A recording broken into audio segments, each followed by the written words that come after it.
क्या लिखा है 31 क्वेश्चन में? The unequal sides base of N isosceles triangle is 16 centimetre and the perimeter 36. Find its area. ठीक है, तो सबसे पहली चीज ये कि ये कौन से चैप्टर का क्वेश्चन है? हाँ, हेरॉन्स फॉर्मूला का क्वेश्चन है. एरिया फाइंड आउट करना होता है ट्राइंगल का, तो हेरॉन्स फॉर्मूला का क्वेश्चन है. ठीक है, अब हेरॉन्स फॉर्मूला का क्वेश्चन है तो वो तो ठीक है. इसमें अब जो ट्राइंगल गिवन है वो ट्राइंगल कौन सा ट्राइंगल है ये बताओ? आइसोसेलेस. तो आइसोसेलेस ट्राइंगल के दो साइड्स आपस में क्या होते हैं? इक्वल. तो मान लो ये हो गया आइसोसेलेस ट्राइंगल. इसको मैं मार्क करता हूं ट्राइंगल ABC, और ये वाले दोनों साइड्स आपस में मैं इक्वल कंसीडर कर रहा हूं. क्लियर यहां तक सभी को? अब इसका जो एक साइड है उसकी लेंथ गिवन है और वो है 16. हाँ, तो बताना ये 16 सेंटीमीटर कौन से साइड की लेंथ है इसमें? BC. BC की लेंथ कितनी हो गई यहां पर? 16 सेंटीमीटर. यहां तक सबको क्लियर? और इस ट्राइंगल का पेरीमीटर गिवन है. तो ट्राइंगल का पेरीमीटर मतलब क्या होता है? सारी बाउंड्रीज का सम. तो यहां पर हम ये लिख सकते हैं AB plus BC plus CA is equal to perimeter. और पेरीमीटर कितना गिवन है क्वेश्चन में? 36. क्या ये सबको समझ में आ गया? अब ये दोनों अगर इक्वल साइड है तो एक को अगर मैं x लेता हूं तो दूसरा भी क्या हो जाएगा? x. तो यहां वैल्यू पुट करते हैं. AB की जगह क्या आएगा? x. सबका ध्यान ना सामने होना चाहिए, इधर उधर कुछ कुछ मत क्या करो. क्या कर रहा है अक्षांश? नीचे क्या देख रहा है?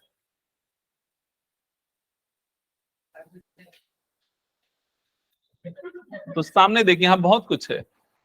ठीक है, AB की जगह पे आएगा x और BC की जगह पे क्या आएगा? 16 प्लस CA के प्लेस पे कितना आ जाएगा? x इज इक्वल टू कितना हो गया? ये 36. क्लियर सबको यहां तक? अब यहां पर ये x और x ऐड होके कितना बन जाएगा? 2x. और 16 उधर जाएगा तो क्या हो जाएगा? -16. 36 माइनस 16 20. तो ये हो गया 20, जिससे x की वैल्यू कितनी आएगी? 10. x की वैल्यू आ गई 10. मतलब ये तीनों साइड की लेंथ आपको यहां पर मिल गई. समझ में आई ये सबको?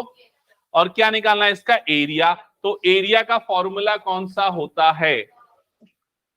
हाफ बेस इनटू हाइट तब लगाते हैं जब तुमको हाइट पता हो. यहां हाइट पता है क्या? हमको नहीं पता. तो कौन सा फॉर्मूला लगेगा? कौन सा फॉर्मूला लगेगा? Heron's formula. तो हेरॉन्स फॉर्मूला लगाने के लिए हमको ABC तीनों साइड्स की लेंथ चाहिए. वो हमने निकाली. A10 B10 और C की वैल्यू कितनी हो गई? 16. और क्या चाहिए इसके बाद? Semi perimeter, that is S. अरे तुम लोग सॉल्व करा करो फटाफट. क्या करते रहते हो? खाली सुनने से थोड़ी चलेगा. Semi perimeter S. Semi perimeter S कैसे निकलता है? हाँ, A plus B plus C by 2 या पेरीमीटर बाय 2.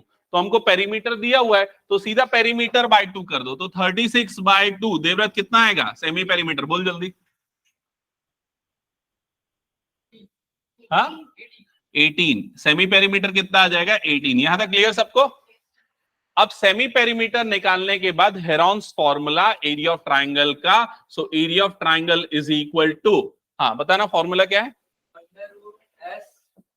हाँ हाँ हाँ, करेक्ट, गुड.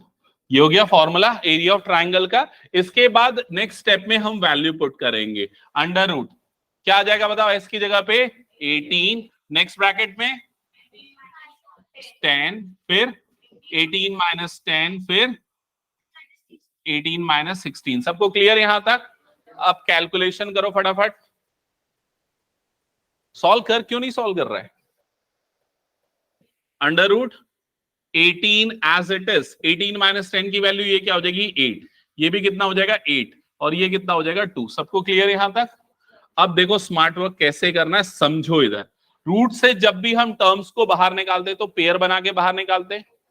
तो यहां पर 8 का तो एक पेयर पहले ही दिख रहा है तो 8 इंटू 8 को कर दो अलग. समझ गए? हाँ. और इधर 18 बच गया और 2 बच गया. 18 2 कितना होता है? 36 होता है. और 36 को हम क्या लिख सकते हैं? 6 इंटू 6. ऐसा लिख सकते हैं ना. समझ में आया ये कैसे हुआ?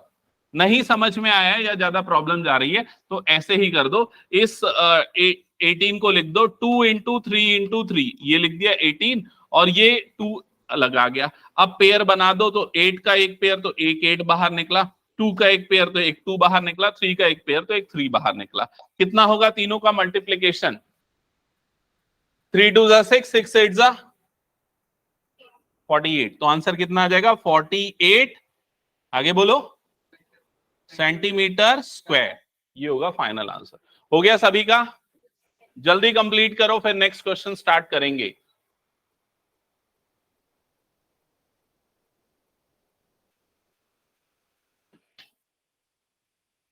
हाँ बोलो।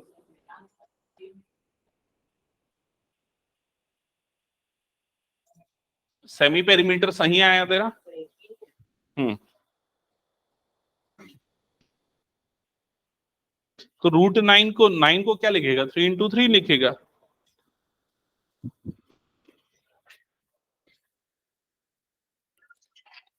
हटा दू, ये हो गया तो ओके। चलो अब आ जाते हैं नेक्स्ट क्वेश्चन पे।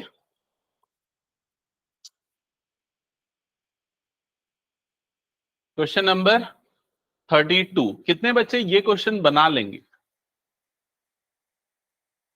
Very good. और कोई? ये वाला क्वेश्चन कौन कौन बना लेगा?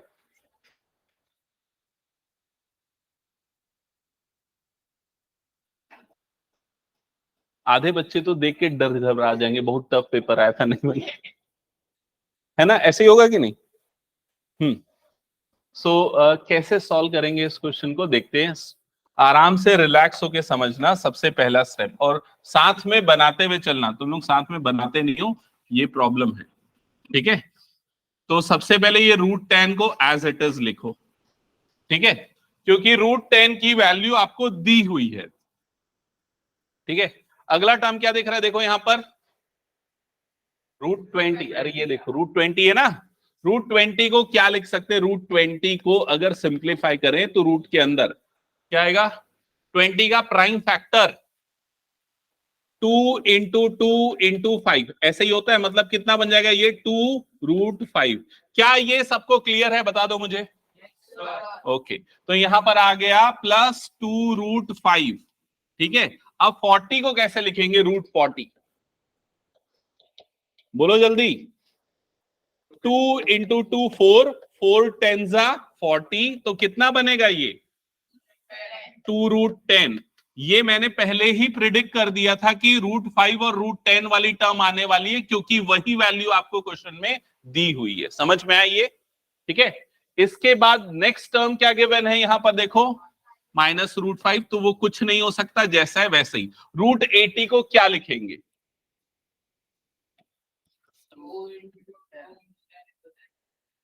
2 इंटू 2 इंटू 2 इंटू 2 इंटू 5, ऐसा हो जाएगा ना? इंटू 10 भी लिख सकते हैं, लेकिन वो 10 बाद में और टूटेगा 2 इंटू 5 में। तो 2 के कितने पेयर बन जाएंगे यहां पर? 2 पेयर्स। तो 2 2 बाहर निकलेगा, रूट के अंदर में क्या बच जाएगा? 5।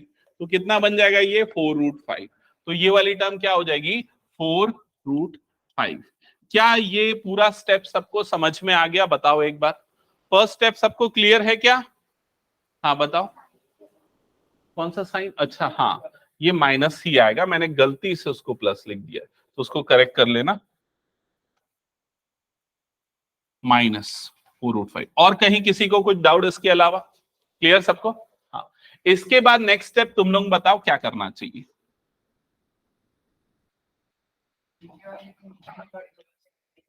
हाँ,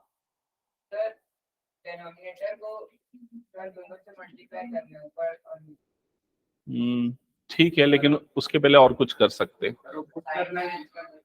हाँ, नहीं अभी पुट करोगे तो फंस जाओगे, कैलकुलेशन हो ही नहीं पाएगा। और कोई बताओ, और कुछ बताओ, कैसे सॉल्व करेंगे? √10 और √5 ये दोनों ऐड हो सकते हैं क्या? हाँ, कौन से दोनों ऐड हो सकते हैं? ये वाला √10 ऐड हो सकता है। किसके साथ ऐड हो सकता है? 2√10 के साथ। इन दोनों का एडिशन हो सकता है। जैसे कि x + 2x ऐड होके कितना बनता है? 3x। वैसे ही √10 और 2√10 ऐड होके कितना बनेगा? 3√10। तो ये वाली टर्म कितनी आ जाएगी 3√10। क्या ये सबको क्लियर हो गया? जो डाउट है अभी पूछो, ये क्लियर होना चाहिए और ये आना चाहिए तुम लोगों को, इर्रेशनल नंबर का एडिशन। वैसे ही और कौन सी टर्म्स आपस में ऐड हो सकती हैं? ये वाली टर्म, ये वाली टर्म, ये वाली टर्म, ये तीनों आपस में ऐड हो सकती है क्योंकि सभी में √5 है। क्या आएगा एडिशन बताओ? माइनस नहीं, -3√5 आएगा आंसर। कैसे? क्योंकि यहां पर क्या है -1, यहां पर क्या है -4। -1 -4 कितना होता है? -5। -5 और ये क्या है? +2। -5 +2 कितना हो जाएगा? -3। इसलिए ये वाली टर्म कितनी आ जाएगी? -3√5 ये आएगा। क्या ये सबको क्लियर हो गया यहां तक? ओके, इसके बाद अगला स्टेप सजेस्ट करो क्या करें। अभी हड़बड़ाओ मत ना यार, जल्दी क्यों वैल्यू पुट करना, रुको अभी। और कभी भी डिनोमिनेटर में जब तक ये है वैल्यू मत पुट करो, क्योंकि पॉइंट वाले नंबर से डिवाइड करने जाओगे तो हो गया फिर। हाँ, क्या कॉमन लेंगे? 3 को कॉमन लेंगे, तो डिनोमिनेटर से 3 कॉमन निकलेगा तो क्या बच जाएगा ब्रैकेट के अंदर पे? यहां पर √10 माइनस यहां पर क्या बच जाएगा? √5। क्या ये सबको समझ में आया? अब 3 कॉमन क्यों लिया और उससे क्या एडवांटेज है? क्या हो जाएगा? ये 15 जो है ये 3 से कट जाएगा, तो 3 1 सा और ये 3 5 सा 15, ये कट गया। क्या यहां तक सबको क्लियर है? यस और नो बताओ जल्दी। ओके, अब इसके बाद जो टर्म बची उसको लिख देते हैं। यहां पर हमारे पास क्या बच गया? 5/√10 माइनस √5 ये बच गया। ठीक है, अभी भी वैल्यू मत पुट करना, अभी और सिंप्लीफाई करना। अब और सिंप्लीफिकेशन क्या कर सकते हैं इसमें?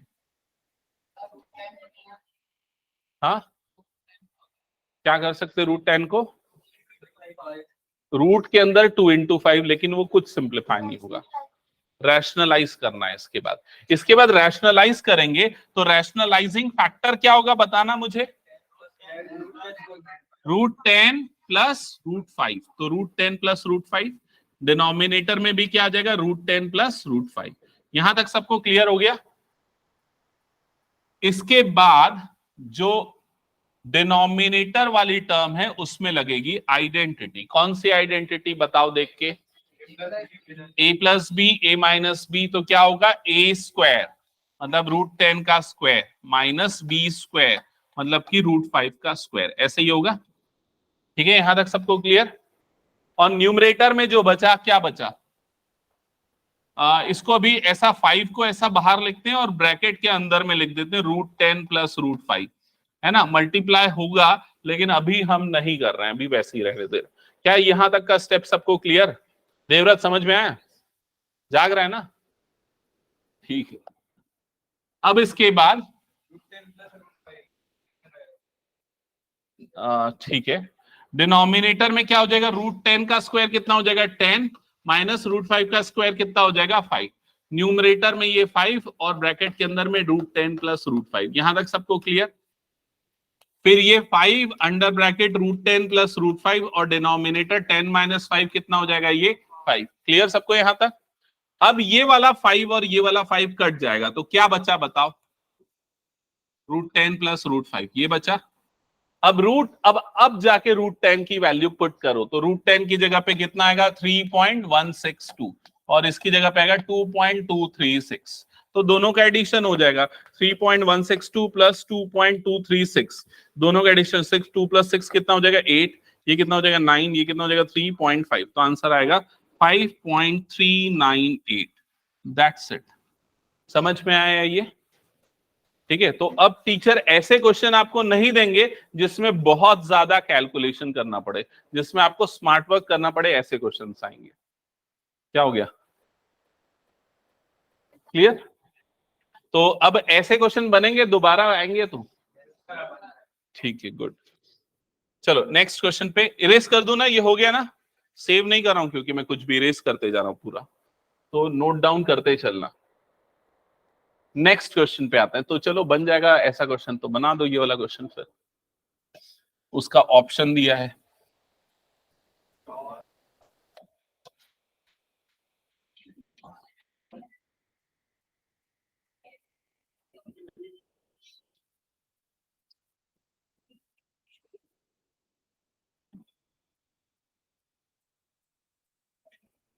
स्टार्ट करो, फटाफट बना के दिखाओ मुझे। जो नहीं बना पाएगा उसको मैं पनिशमेंट दे दूंगा। मिलना चाहिए कि नहीं? नहीं मिलना चाहिए।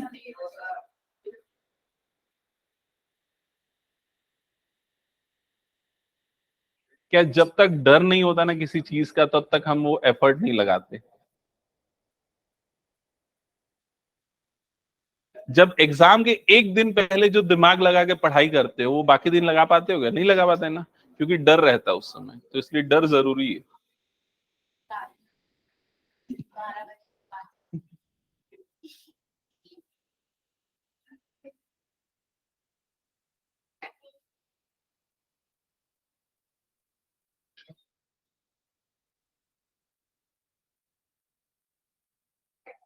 हाँ, तो सबसे पहला स्टेप क्या करने की सोच रहे हो ये बता दो पहले।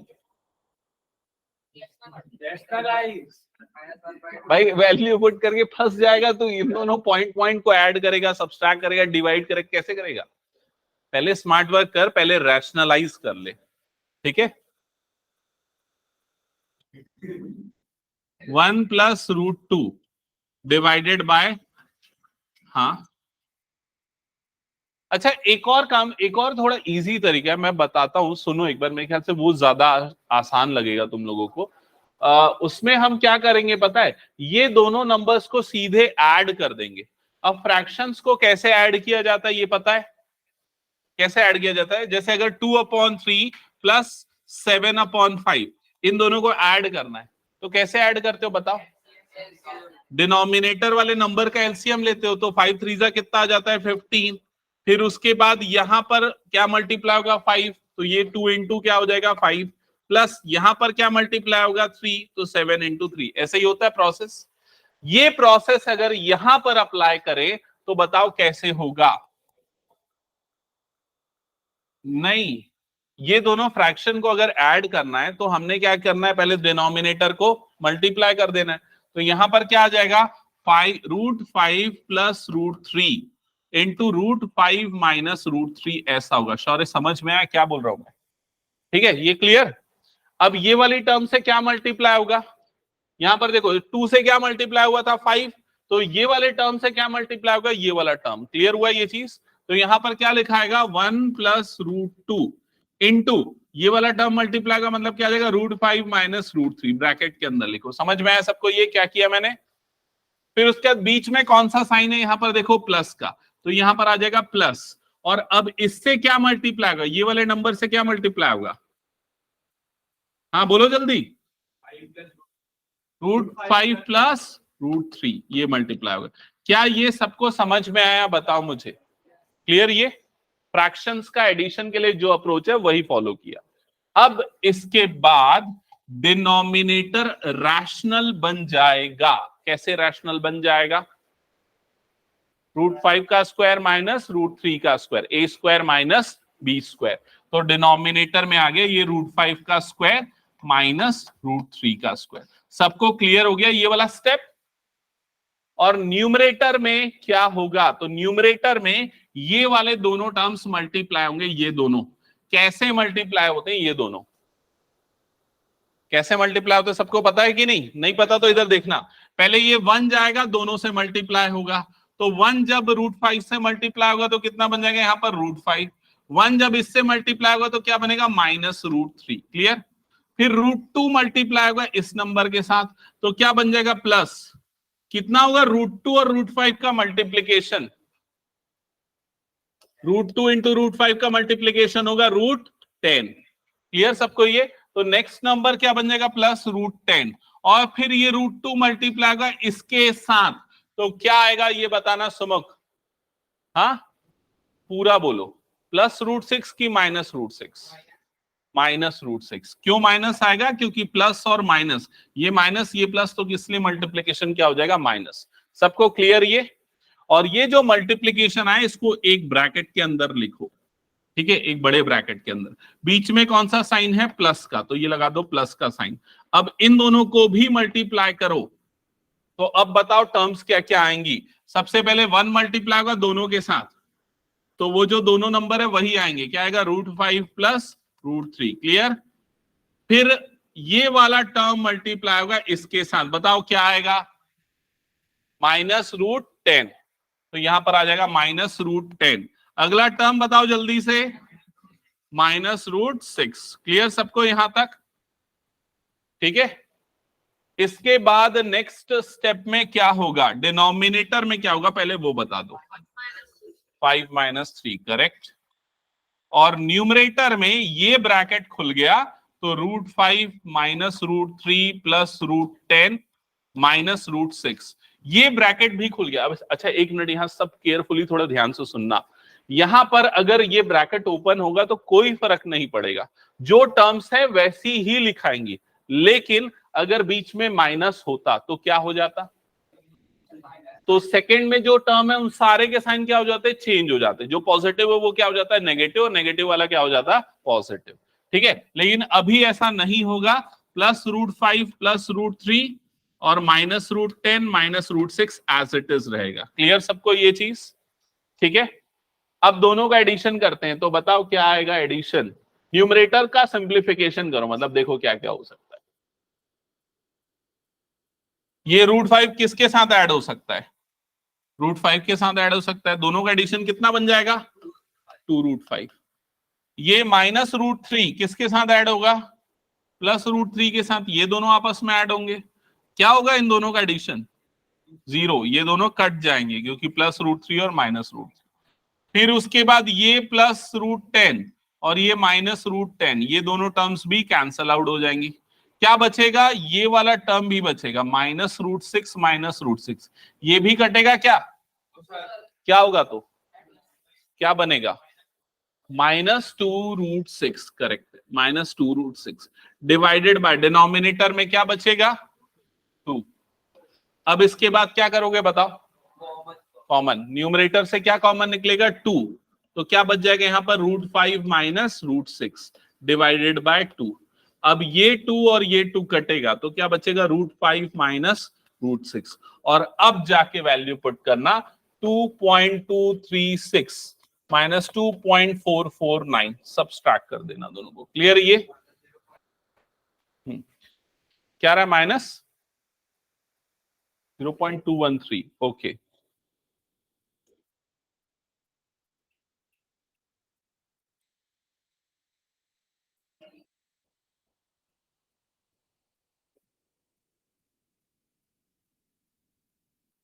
-0.213 करेक्ट है।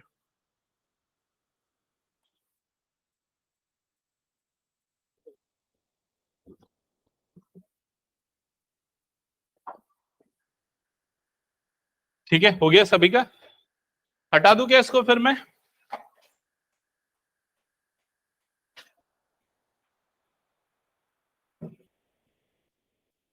तो ऐसे क्वेश्चन ना मतलब आएंगे और आ सकते हैं, सारे बच्चे रेडी रहना। ठीक है, केपीएस सरोना, केपीएस डूंडा में तो डूंडा में तो आएगा, और सरोना में भी आ सकता है। ठीक है, केवी वाले बच्चों का थोड़ा कम चांस होता है ऐसे क्वेश्चंस का। ठीक है, और बाकी स्कूल का अलग अलग डिपेंड करता है। हटा दो इसको मैं फिर। नेक्स्ट क्वेश्चन पे मूव करते हैं, क्वेश्चन नंबर 33। किसका क्वेश्चन है, मेरे ख्याल से ये है लीनियर इक्वेशन एंड 2 वेरिएबल का क्वेश्चन है। ठीक है, वर्ड प्रॉब्लम है, अच्छा क्वेश्चन है, और इसमें प्रॉब्लम्स जाती हैं बच्चों को, तो ध्यान से समझना। कोई पहले आप लोग क्वेश्चन पढ़ लो, फिर मैं पूछता हूँ क्या समझ में आया क्वेश्चन से, फिर उसके बाद हम इसका सॉल्यूशन डिस्कस करेंगे। ठीक है,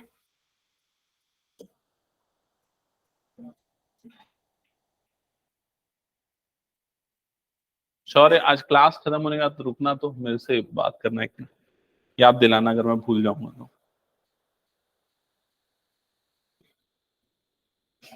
क्वेश्चन पढ़ो तुम लोग। नहीं आ रहा, नहीं आ रहा है? ये चैप्टर ही नहीं आ रहा है? ये कौन सा चैप्टर है, लीनियर इक्वेशन नहीं आ रहा है वो तुम लोगों के? तुम लोग किस स्कूल में पढ़ता है? हाँ हाँ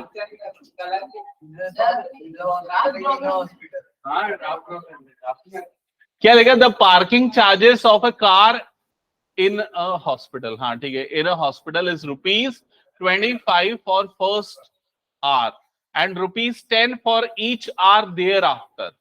Total parking time to be X hours, total charges to be Y hours. From the equation, draw the graph. तो form the equation, form the equation. तो आपको इक्वेशन फॉर्म करना है और ग्राफ ड्रॉ करना है। तो इसमें दो चीजें आपको ध्यान देनी है। पहला तो ये कि x क्या बता रहा है, आवर्स, मतलब आप कितने घंटे के लिए गाड़ी को पार्क कर रहे हो, और y क्या बता रहा है, rupees, amount, total amount, parking का टोटल अमाउंट कितना लग रहा है। समझ में आया? अब इसमें टैरिफ जो है वो कैसा है समझना। टैरिफ ऐसा है कि ₹25 फॉर फर्स्ट आवर, मतलब 1 घंटे का 25 रुपए लगेगा। और ये 10 रुपए के बारे में क्या बोल रहा है बताओ? उसके बाद हर 1 घंटे का 10-10 रुपए चार्ज बढ़ते जाएगा। समझ में आया ये चीज? तो अगर किसी व्यक्ति ने 1 घंटे रखा है गाड़ी को तो कितना चार्ज पे करेगा? 25 रुपए। 2 घंटे रखा है तो 25 प्लस 10 इतना पे करेगा ना, 50 क्यों पे करेगा? उसके बाद डिस्काउंट मिल जाता है, हर घंटे का 10-10 रुपए बस लगता है। क्लियर ये सबको? और अगर 3 घंटे रखा है गाड़ी को तो 25 प्लस 10 प्लस 10। समझ में आया ये चीज? तो ये कैलकुलेशन और ये तरीका समझना। अगर किसी ने 4 घंटे रखा है तो 25 प्लस 3 बार 10 आएगा। समझ में आया? तो 25 प्लस 3 इंटू 10 ऐसा आ जाएगा। अगर किसी ने 5 घंटे रखा हुआ है तो 25 प्लस 4 इंटू 10 ये आएगा। 4 एक कम हो जाएगा, 5 घंटे तो एक कम, 4 इंटू 10, क्योंकि पहले घंटे का कितना पे करेगा वो? 25। क्लियर हुआ ये सबको? अब ये समझना लॉजिक, अगर 5 घंटे में ये आ रहा है, 4 घंटे में ये आ रहा है, 3 घंटे में ये आ रहा है, तो अगर वो x आवर्स के लिए गाड़ी को पार्क कर रहा है, ठीक है, तो पहले 1 आवर के लिए वो कितना पे करेगा? 25। और बाकी बचे हुए आवर्स, तो बाकी कितने आवर्स बच गए? x-1। अगर वो x आवर्स में से 1 माइनस कर दोगे तो कितना बन जाएगा? बच जाएगा यहाँ पर x-1। इतने आवर्स के लिए वो कितना चार्ज पे करेगा? 10 रुपए पर आवर। तो यहाँ पर इंटू क्या कर दोगे? 10, और दोनों को यहाँ पर ऐड कर दोगे तो टोटल फेयर उसका x-1 आएगा, वो x-1 आ जाएगा और ये हो जाएगा। हाँ, अब बताओ किसको कहां पर डाउट है इस क्वेश्चन में? 1 घंटे का चार्ज इतना हो गया, टोटल कितने घंटे के लिए पार्क कर रहा है वो? x। तो उसमें 1 घंटे का वो 25 रुपए देगा। बाकी कितने घंटे बच गए? तो x में से 1 माइनस कर दो, कितने घंटे बच गए यहाँ पर? x-1। और उसका किस रेट से पे करेगा वो? 10 रुपीज के हिसाब से। तो यहाँ पर क्या हो जाएगा? Multiplied by 10। और इससे निकलेगा multiplied by 10, x-1 multiplied by 10। और इससे क्या निकलेगा? टोटल चार्जेस, टोटल फेयर जो उसका बन रहा है वो क्या हो गया? y। तो इक्वेशन क्या बन जाएगा? y is equals to 25 plus 10 into x-1, ये बनेगा। अब इसको अगर आगे सिंप्लीफाई करोगे तो 25 प्लस ये कितना हो जाएगा? 10x, और ये क्या हो जाएगा? -10। तो y की वैल्यू कितनी आ जाएगी? 15 प्लस 10x। ये बनेगी इक्वेशन। और इसके बाद फिर क्या करना है? इसका ग्राफ प्लॉट। तो ग्राफ कैसे प्लॉट करते हैं? ग्राफ प्लॉट करने का मेथड क्या है? वैल्यूज निकालते हैं। कैसे निकालते हैं वैल्यूज? टेबल बना के। इस तरह से हम एक टेबल बनाते हैं। यहाँ पर ये क्या हो जाएगा? x, ये क्या हो जाएगा? y। x की जगह 0 डालोगे, y की वैल्यू कितनी आ जाएगी? 15। x की जगह पे 1 डालोगे तो y की वैल्यू कितनी आ जाएगी? 25। इस तरह से अलग अलग वैल्यूज निकालोगे, फिर ग्राफ में लोकेट करके पॉइंट्स को ज्वाइन कर दोगे। ठीक है, समझ गए सारे बच्चे ये? ओके, इरेज कर रहा हूं, फिर इसको मैं ग्राफ बना लेना तुम लोग। हाँ, नेक्स्ट क्वेश्चन पे आते हैं। 34, 35 ये सब तो नहीं है तुम लोगों के सिलेबस में। नेक्स्ट, अब ये आ गया केस स्टडी बेस्ड क्वेश्चंस। ठीक है, चलो देखते हैं इसमें कौन कौन से क्वेश्चंस हैं आपके सिलेबस में। ये क्वेश्चन नंबर, ये वाला तो नहीं है, टीएसए टोटल सरफेस एरिया वाला क्वेश्चन है, नहीं है। यहाँ पर कौन सा क्वेश्चन है? चंपा चमेली वाला लिखा है ना ये? Okay, ABCD as shown in figure. Champa and Chameli walk into the class and after observing few minutes, Champa says to Chameli, "This is it." हाँ, ये क्वेश्चन ना 10th क्लास का क्वेश्चन है, उसने दे दिया तुम लोगों को। नेक्स्ट क्वेश्चन कौन सा है? कोऑर्डिनेट ज्योमेट्री आ रहा है ना? हाँ, कोऑर्डिनेट ज्योमेट्री आ रहा है। चलो एक क्वेश्चन बस काम का मिला है, ये वाला। यही क्वेश्चन है क्या? अच्छा, उसी का पार्ट उसमें दिया, सॉरी। ये क्वेश्चन कोऑर्डिनेट ज्योमेट्री का ही है, 10th से रिलेटेड क्वेश्चन है, इसी टाइप का। तो समझते हैं इस क्वेश्चन को। चलो पढ़ लो पहले अच्छे से स्टेटमेंट क्या लिखा हुआ है। In a class 4 friends are seated at the point A, B, C and D as shown in figure। तो 4 फ्रेंड्स हैं, वो यहां पर बैठे क्लास में, एक A पे, दूसरा B पे, तीसरा C पे और चौथा D पे। क्लियर है यहां तक? As shown in figure, Champa and Chameli walk into the class and after observing a few minutes, Champa says to Chameli, ABCD is a square and the distance between AC is 2A unit। तो class में दो girls enter करती है और एक दूसरे को बोलती है कि ये एक स्क्वायर के शेप में बैठे हैं और AC के बीच का डिस्टेंस कितना है? 2A। मतलब ये वाला जो टोटल डिस्टेंस है, ये डिस्टेंस कितना दिया हुआ है क्वेश्चन में? 2A दिया हुआ है। क्लियर सबको यहां तक? अब आगे क्वेश्चन में पूछा है, use the above figure to answer the question that follows. First condition है find the coordinates of A, B, C and D। तो सबसे पहले ना मुझे A का कोऑर्डिनेट देख के बताओ, क्या होगा A का कोऑर्डिनेट? हाँ, पूरा बोलना।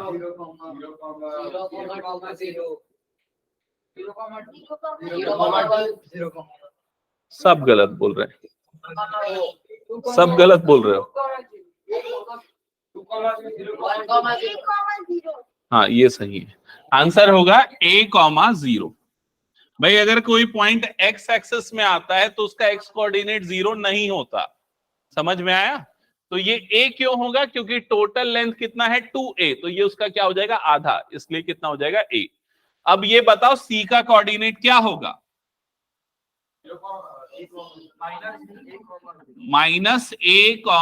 -A,0। सबको समझ में आया ये? अब ये बताओ B का कोऑर्डिनेट क्या होगा?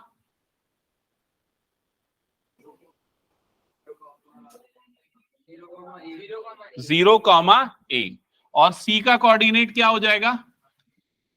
0,-A। समझ में आ गया? सबसे पहला टास्क, सबसे पहला जो क्वेश्चन है वो, ठीक है? बस इतना आंसर करना है, 2 नंबर ऐसे ही मिल जाएंगे। फिर उसके बाद नेक्स्ट क्या पूछा है, पढ़ो। अरे वही तो है, कौन? Find the area of ABCD। बताओ कौन बताएगा एरिया?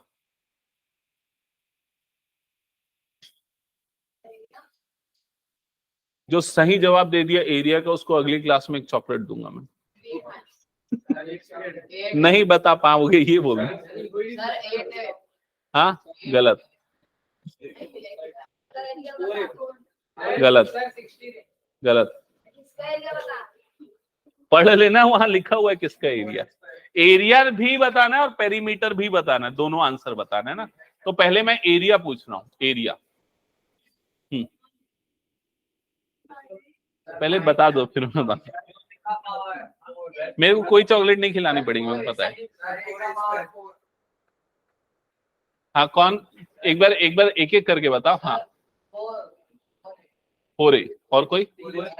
4A square. ये पहले बोला 4A स्क्वायर, ठीक है। हाँ, अभी कौन बोल रहा है? आप बता, आंसर रीजन बता दे, मैं फिर मान जाऊंगा। ठीक है, हाँ बता, रीजन बता, रीजन उसको बोलने तो बता। स्क्वायर का area equal to area of square equal to sin into set. हाँ, 2 साइड दिया 2 कहाँ दिया? एक साइड 2 यूनिट्स। AC वो स्क्वायर की साइड थोड़ी ना है। स्क्वायर कौन सा बन रहा है? स्क्वायर ये बन रहा है। और आंसर गलत है ना? हाँ, आंसर गलत है। 4A स्क्वायर नहीं होगा एरिया। हाँ, हाँ, A का पावर 4 गलत नहीं। और कोई? नहीं, गलत, सब गलत बता रहे हो। हाँ, चलो ठीक है, अब तुम लोग सही बताओगे, ठीक है। अब हो गया, टाइम खत्म। सही बताओगे, बस मैं यहाँ पर हिंट कर रहा हूं, समझना, ठीक है। इस पूरे फिगर में ये चीज तो तुम लोगों को पता है ना, ओ से ए तक का डिस्टेंस कितना है? ओ से ए तक का डिस्टेंस कितना है बताओ? ए है ना भाई, ओ से ए तक का डिस्टेंस कितना था? ए था ना, ये टोटल डिस्टेंस 2a था, तो ये डिस्टेंस कितना हो जाएगा? ए। ये वाला डिस्टेंस कितना है बताओ? ये वाला डिस्टेंस भी कितना आया था? ए। अभी कोऑर्डिनेट निकाले थे ना तुम लोग, तो ये जो बन रहा है ये क्या बन रहा है बताओ इसको देख के? Right angle triangle. इसका एरिया बता दो कितना होगा? Half into base into height, तो हाफ इंटू बेस कितना हो गया इसका? ए। हाइट भी कितना हो गया इसका? ए। तो इसका एरिया क्या हो जाएगा? हाफ ए स्क्वायर। क्या ये सबको समझ में आया? ये किसका एरिया निकालना है हमने? ट्राइंगल का। वैसे उस स्क्वायर में कितने ट्राइंगल बनेंगे? 4। तो इसको किससे मल्टीप्लाई कर देंगे? 4 से, मल्टीप्लाइड बाय 4। तो कितना आ जाएगा? 2 1 जा 2 2 जा, तो आंसर क्या आ जाएगा? 2a square. समझ में आया सभी को? क्या ये क्लियर हुआ कि नहीं हुआ बताओ मुझे। अब इसके बाद आते हैं इसके पेरीमीटर पे। पेरीमीटर निकालना है। पेरीमीटर तो थोड़ा सा मुश्किल है, एरिया तो फिर भी आसान था। हाँ सही बोल रहा है। पेरीमीटर निकालने के लिए पहले हम क्या करेंगे? हाइपोटेनियस निकाल देंगे इस राइट एंगल ट्राइंगल का। और हाइपोटेनियस निकालने के लिए क्या यूज करेंगे? Pythagoras theorem. तो H square is equal to क्या हो जाएगा? P square plus B square. तो H square is equal to A square plus A square, क्योंकि परपेंडिकुलर और बेस दोनों कितना गिवन है? ए। तो H square is equal to कितना हो जाएगा? ये 2a स्क्वायर। समझ में आया सबको ये? तो h निकालने के लिए क्या करोगे? यहां पर रूट लोगे, रूट 2a स्क्वायर। अब जब इसका रूट लोगे तो रूट में से a स्क्वायर बाहर निकल जाएगा और क्या बन जाएगा? वो a, क्योंकि स्क्वायर है, और 2 अकेला बच जाएगा रूट के अंदर। मतलब इसका हाइपोटेनियस कितना बनेगा? Root 2a। समझ में आया सबको ये? और इसका जो हाइपोटेनियस है वो एक साइड की लेंथ है, ये वाली लेंथ है, और ये वाली लेंथ कितनी आ गई? Root 2a। और ऐसे इसका पेरीमीटर निकालने के लिए उसको किससे मल्टीप्लाई करना पड़ेगा? 4 से मल्टीप्लाई करना पड़ेगा।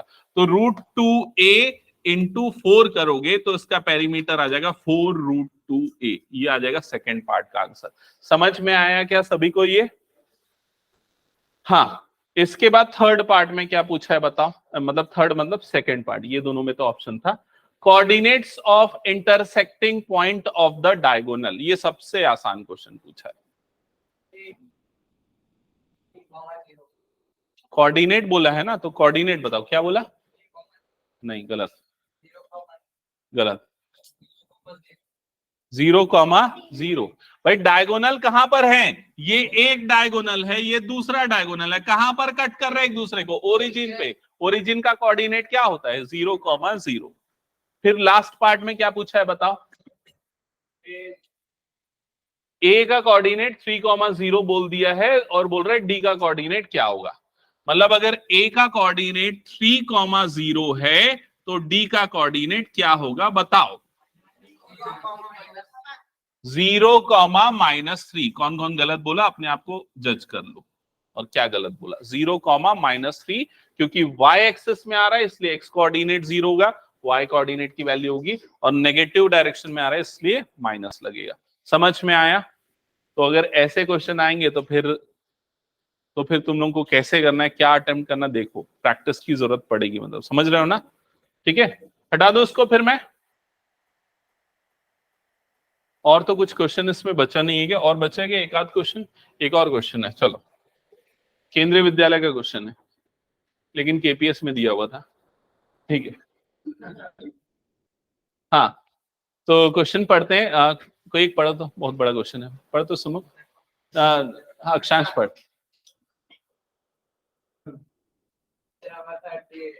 केंद्रीय विद्यालय संगठन is a system of perimeters. Perimeter नहीं, premiere. Premier central government schools in India that are instituted under the aegis of the Ministry of agencies होना चाहिए। ये केपीएस वाले क्वेश्चन पे ठीक से नहीं बनाए। Agencies of ministry of education, MHRD। हाँ, Government of India. As of October 2020, it has a total of 1,239 schools. is one of the world's largest chains of schools. The system is increased and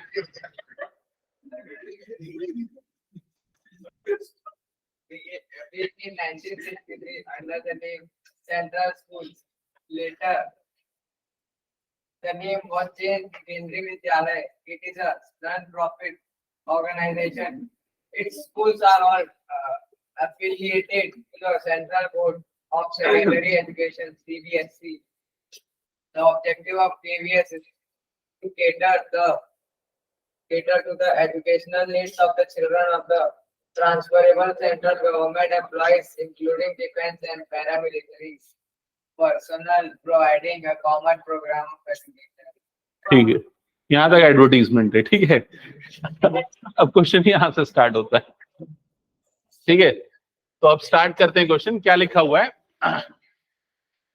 Commissioner of Regional Officer Jaipur prepare histogram of the marks obtained by students of a school in Jaipur which is given like this। तो यहाँ पर एक histogram बना हुआ है।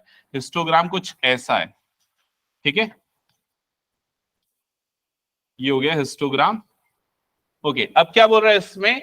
Use the above information to answer the following question. Number of students getting 40 marks. कितने students को 40 marks? अच्छा, ये स्टैटिस्टिक्स का है ना, और तुम लोगों के में नहीं आ रहा है ना स्टैटिस्टिक्स, तो ये काम का ही नहीं था क्वेश्चन।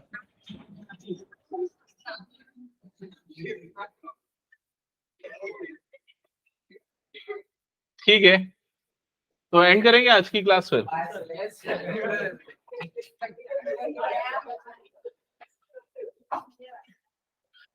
बाकी क्वेश्चंस मैंने पेपर भेजे थे, सॉल्व किए हो कि नहीं किए हो?